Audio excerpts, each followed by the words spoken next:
Hey everyone, welcome to Sam's Sports Corner, episode 82.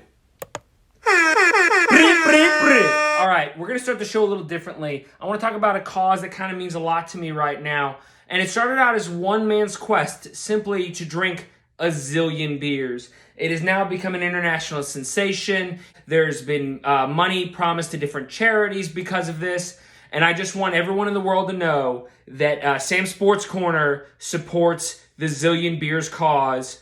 If you want some merchandise to help towards the charity stuff, you just go to Barstool Sports and go to their shop and look for the Zillion Beers merchandise. They got a bunch of good stuff. So here's to Dana and a Zillion Beers.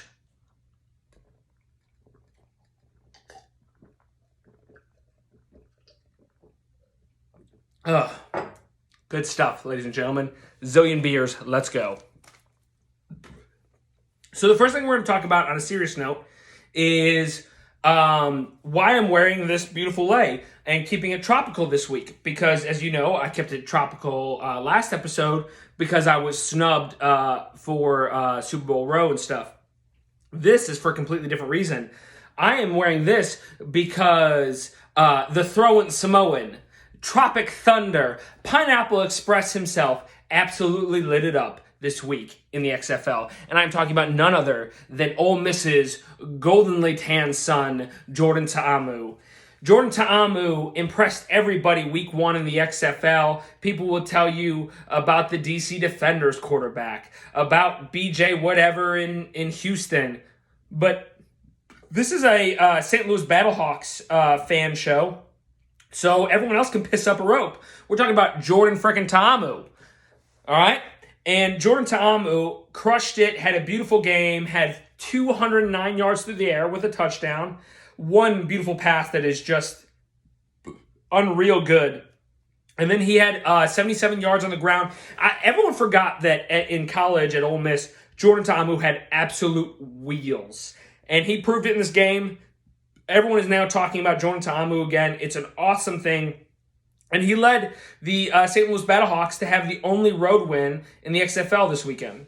Speaking of the XFL, it had a great opening weekend. Their revenue was more in one weekend than the AAF had in its entire, we'll call it a season. It was only a partial season because they had to close down early. But they had more revenue in just this first weekend.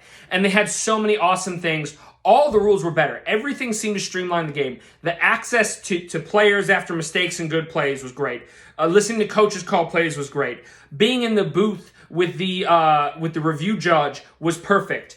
Everything just allowed a better level of access for the fans and more transparency, which was just a better experience. The gambling stuff on the screen is next level. It's perfect for a degenerate like me and you if you watch the show. It's just the next step in sports. And also everything they did to speed up the game, with the review booth, the way it's set up, with a spotting judge. Everything they did was just perfect. The XFL has great rules. It's an electric show. It's a great time, and it's a great place for players who are just out of their NFL careers or didn't quite make it into the NFL. There's a player for St. Louis who is academically ineligible at West Virginia now, and he can play there before he goes to the NFL. It's a great minor league system, basically. The level of play was good. The energy was good. Everything was perfect about the XFL. If you didn't watch this last weekend, you need to watch this weekend. Plus, after this weekend, you're officially cut off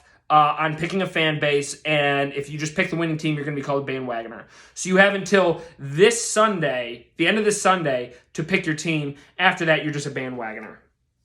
Next thing we're going to talk about, a real quick blurb to talk about a little bit of hockey besides the join or die here for the Blackhawks, is the Ole Miss hockey team won the SEC championship, which is huge, first time ever. Ferda! It's great.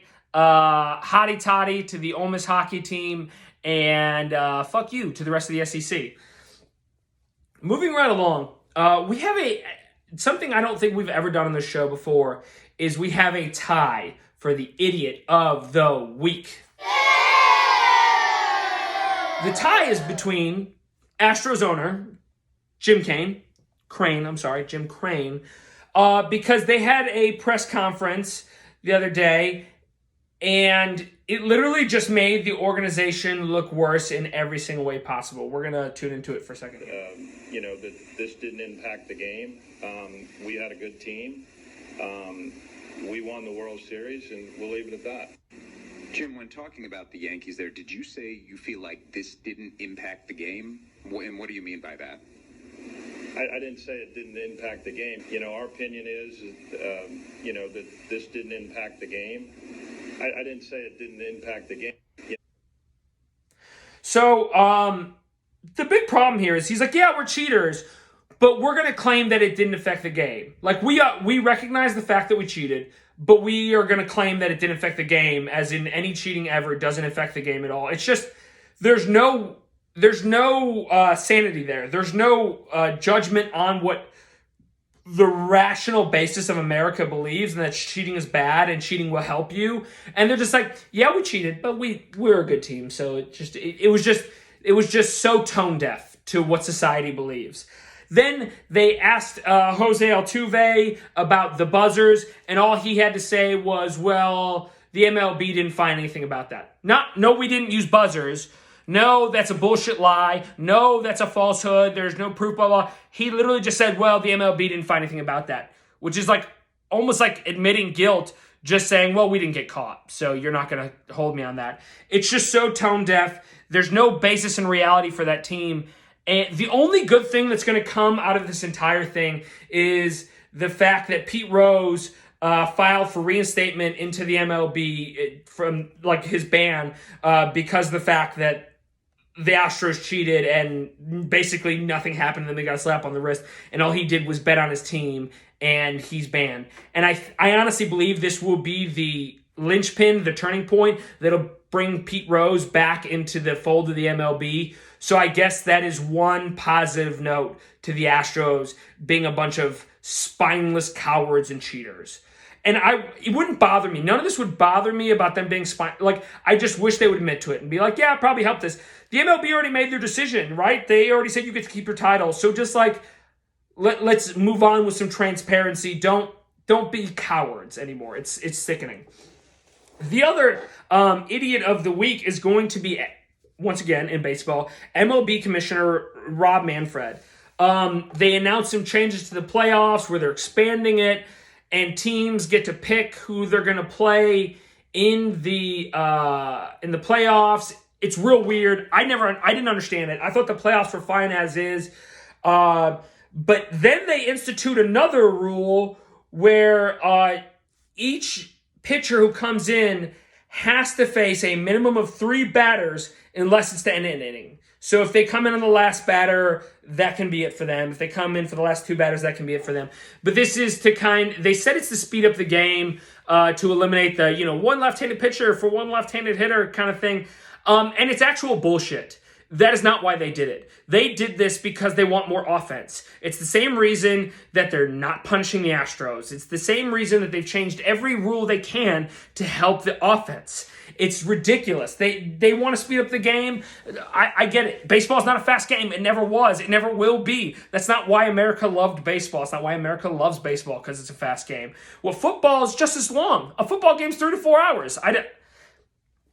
You know what? Fine, Rob Manfred. You want offense in the game? You want scores to look like football scores? Let's mandate steroids. Steroids are now mandatory. Done. Let's every player gets to wear a buzzer on their shoulder and videotape catcher signals, so now every player knows what sign is coming. Done. Let's mandate only 2 pitchers per game. You get a starter and a closer. That's it. We can have 35 to fucking 27 baseball games, and then you can be happy, Rob Manfred, and the rest of the casual baseball world who likes these changes, because you don't actually like baseball. You just like offense. That's all this is.